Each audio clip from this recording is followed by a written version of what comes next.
We're here in the beautiful Lamprey River Watershed and celebrating that for more than 30 years, local people have been so interested in protecting this beautiful river that they wanted to do something about it.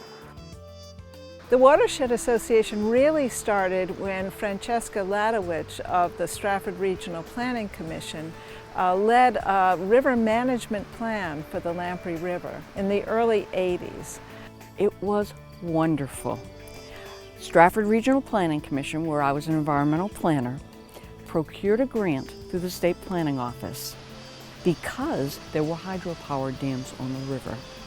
So energy, hydropower, we got money, I got to do river management planning. It wasn't until it was threatened by a hydroelectric dam at the Wiswall Falls that they really became galvanized, organized, and a lot more people became involved. It was my dream. We had to have a body to implement our recommendations. And the people that I was working with were all excited, and that's how the Lamprey River Watershed Association was born. The Lamprey River Watershed Association. Woohoo! For several years they worked on documenting the value of the river and what it brought to the table, and put forth the nomination to the New Hampshire Rivers Protection Program. We wound up being one of the first rivers in the entire program to be designated. And it did indeed enable us to then get the credibility at both the state and the federal level to become a national wild and scenic river. To have those sections of the river be included in the wild and scenic took an act of Congress. We had really unified support, Republicans and Democrats, all across the board supporting this effort. And it was a very, very heartwarming experience to see that. The Rivers Protection Program was sought after by some of the towns that weren't initially in that program. And in 2009, 2010, there was a big push in order to get more of the river and the major tributaries. And in 2011, the governor signed the legislation which brought the main stem of the Lamprey River all the way up to Betty's Meadows in Northwood, and 5 of the major tributaries all into the Rivers Management Protection Program. It's the first watershed that has ever been protected and still has been protected in the state of New Hampshire, where you're pulling in all of the tributaries, so you're treating it as the entire entity that it is. Part of both programs, the Wild and Scenic River Program and the state program, required a Rivers Management Advisory Committee that was appointed by the selectmen or the town councils of every town. The boost given us as individuals who cared about the river by the National Park Service, by the Congress, by the state, and by all the people in the watershed and beyond, you know, really helped and continue to help us. And in the process, we set up a website that's the perfect website. It's the lampreyriver.org. We did a number of publications. We've had an extensive outreach program. We have made 7 videos. We created a map, a recreational guide for the river that notes historic places, tells people how to get to the really beautiful spots on the river. We also created Lee's only official boat landing, so we're very proud of that. Our land protection effort has been to save 2,800 acres in the watershed, most of which are along the river, and so that's very exciting to me. We've saved 12 miles of river frontage. Big deal, really big deal. On a 47-mile river, you bet.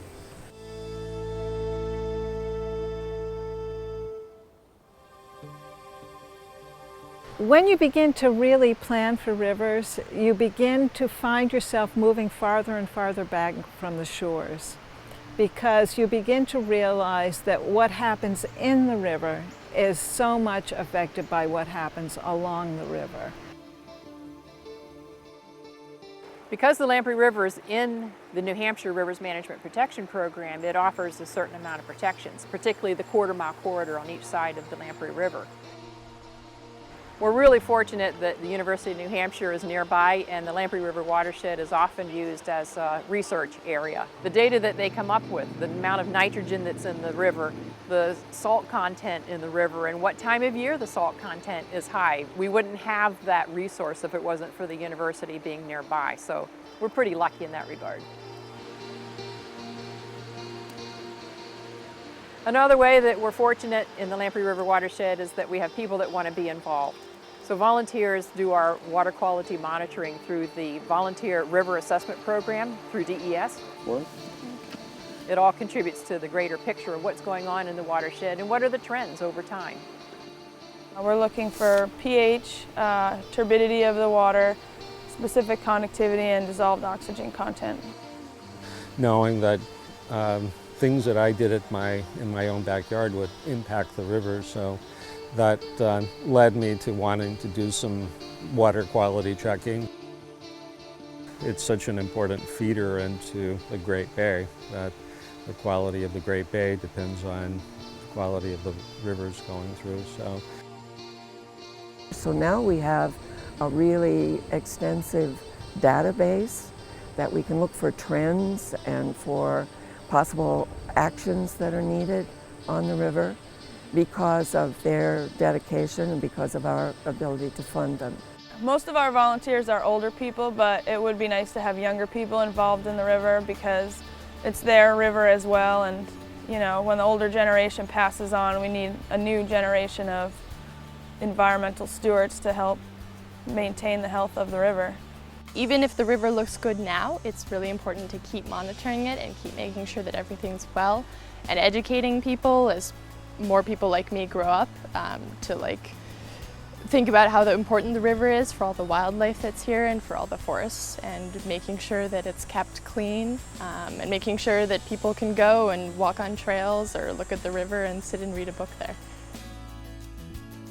People of all ages are interested, and folks that are interested in environmental science perhaps might be the younger set. Dragonfly surveys we've done in the past. There's any number of ways for kids to be involved. There's a Lamprey River curriculum that the advisory committee put together, and it's geared at 4th grade. So from a very young age, we have folks getting involved with the river and learning about the river and the whole river ecosystem, and hopefully that carries on through. We've got a lot of good alumni that have been with us for years, and we really need to begin to bring in younger people, young families who would really enjoy getting engaged with this kind of activity and understand about the river. So I think that's a critical point.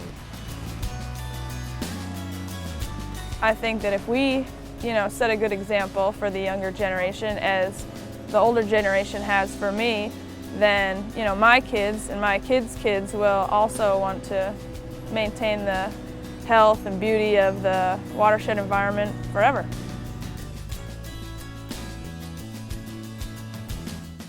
One of the areas that we really focus on in the Watershed Association's work is getting towns to talk to each other.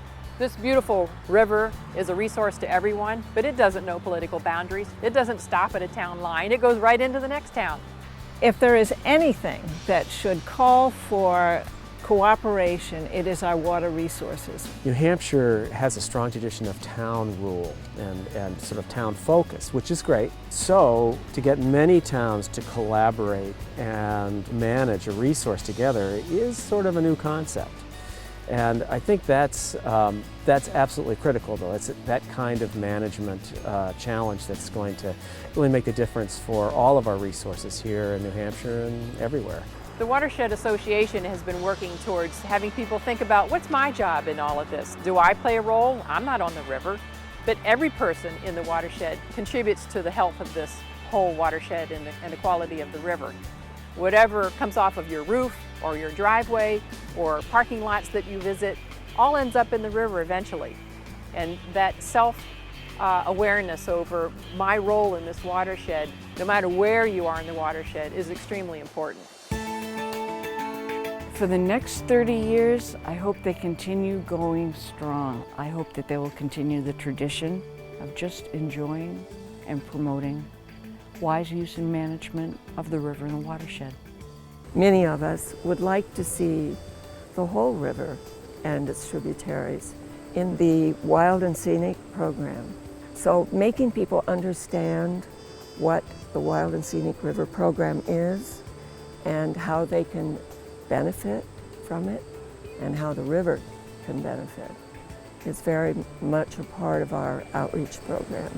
I mean, the watershed is such a large area, and then areas that contribute to the watershed is an even larger area, and so I think it's everybody's responsibility to maintain the health of the environment as a whole and try to do everything that you can to keep it as pristine as possible. A natural environment is forever, and what you do today is forever. This is such a wonderful resource, and protecting it doesn't mean that we're not using it. We're using it in a healthy way. We use it through recreation, we use it with agriculture, we use it as our residences, but all of those uses just need to be done in such a way that we're not degrading the river. And we all have a personal responsibility in that. And that campaign, that desire to have people understand this is important, this is of value, let's do this, and I have a part in it. That's what it's all about.